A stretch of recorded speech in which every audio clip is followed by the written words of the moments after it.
తెచ్చుకుంటారంట, మళ్ళీ వాళ్ళు వస్తారంట, మళ్ళీ మహేష్ వస్తాడంట.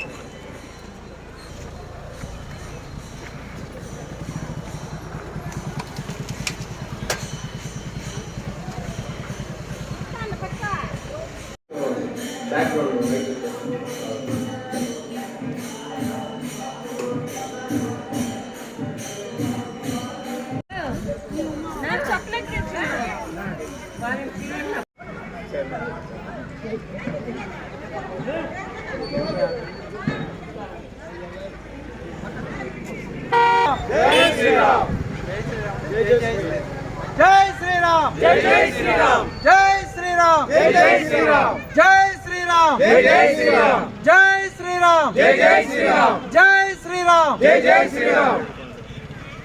నమో వెంకటేశాయ.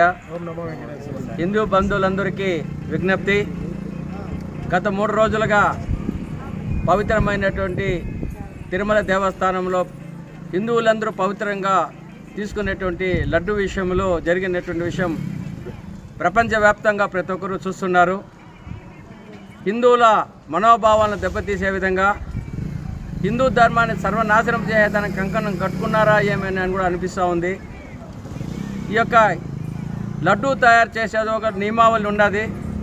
ఎన్నో సంవత్సరాలుగా ఆ నియమావళి పాటిస్తున్న లడ్డూ తయారు చేస్తున్నారు.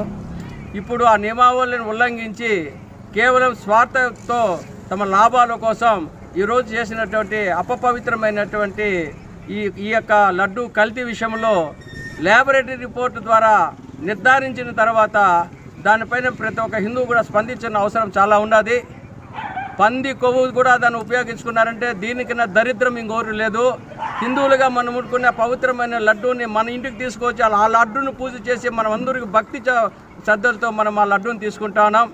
అటువంటి లడ్డూని అయోధ్య రాముని యొక్క ప్రతిష్ఠ జరిగినప్పుడు కొన్ని లక్షల లడ్డూలు తిరుపతి నుంచి తీసుకెళ్ళి అక్కడ భక్తులు కూడా వినియోగించినారంటే దేశవ్యాప్తంగా ప్రతి ఒక్క హిందువు దగ్గర కూడా ఈ పంది మాంసంతో, ఈ పంది నూనెతో, ఈ చేప నూనెతో తయారు చేసినటువంటి లడ్డూని వీళ్ళంతా డిస్ట్రిబ్యూషన్ చేశారంటే వీళ్ళు భారతదేశంలో ఉండే హిందువులు ఏమి చేయాలనేది కూడా అర్థం కాని పరిస్థితి ఉంది.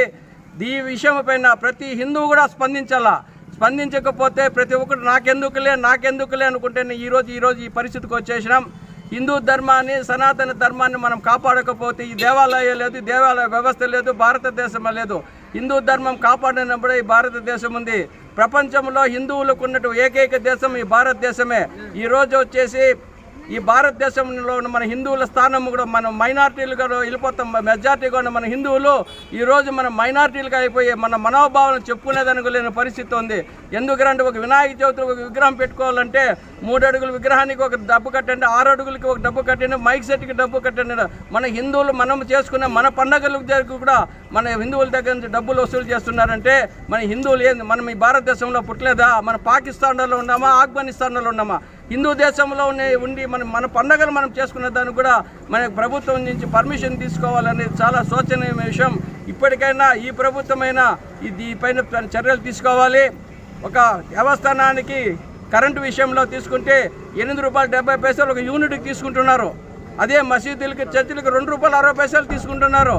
హిందువుల గుడిలో నుంచి వచ్చే డబ్బులు కాంట్రిబ్యూషన్ తర్వాత కొన్ని లక్షల రూపాయలు, కొన్ని కోట్ల రూపాయలు దేవస్థానంలో హిందువులు వేసే హిందువుల డబ్బుల్లో నుంచి ఈ డబ్బుని ఇతరాలకు ఉపయోగించుకుంటున్నారే కానీ హిందువుల పండుగల సమయంలో కానీ హిందువు గుడికి రావాలంటేనే కష్టం.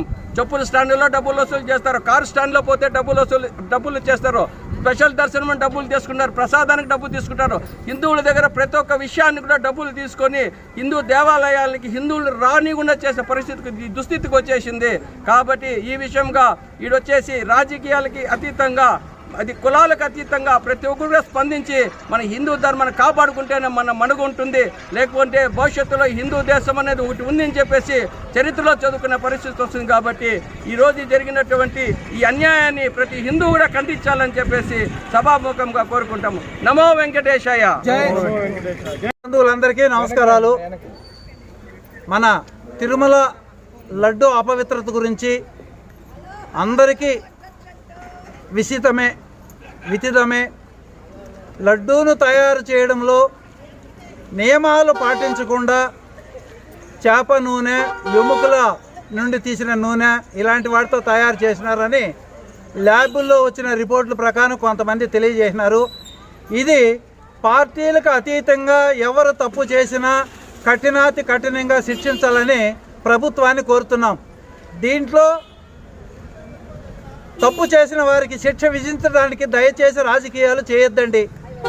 రాజకీయ పార్టీలకు అతీతంగా భారతీయ హిందూ బంధువుల మనోభావాలు దెబ్బతీయకుండా వాళ్ళ మనోభావాలు కాపాడే విధంగా చర్యలు తీసుకుంటారని సభాముఖంగా ప్రార్థిస్తున్నాం.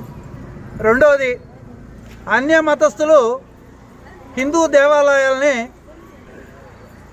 దర్శనార్థం వస్తున్నారు. మనలో ఉన్న అనైక్యతని దృష్టిలో పెట్టుకొని మనల్ని విభజించు పాలించు పద్ధతిలో పోతున్నారు. దీన్ని పూర్తిగా ఖండించాలి. హిందూ దేవాలయాల్లో అన్య మతస్థులని అనుమతించినప్పుడు ప్రోటోకాల్ ప్రకారము మేము తప్పకుండా ఈ యొక్క దేవుణ్ణి విశ్వసిస్తాము, నమ్ముతాము అని మినిట్స్ బుక్లో ఎంట్రీ చేసి వాళ్ళ సమ్మతి తెలియజేసి తర్వాతనే దర్శనానికి పోవాలా.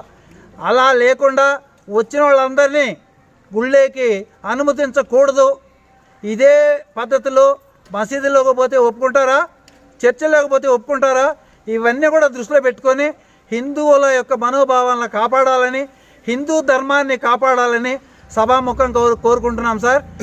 ప్రైమ్ మినిస్టర్ ఇందిరాగాంధీ గారు ఒరిస్సాలో కోణార్క్ దేవాలయాన్ని సందర్శించడానికి పోయినప్పుడు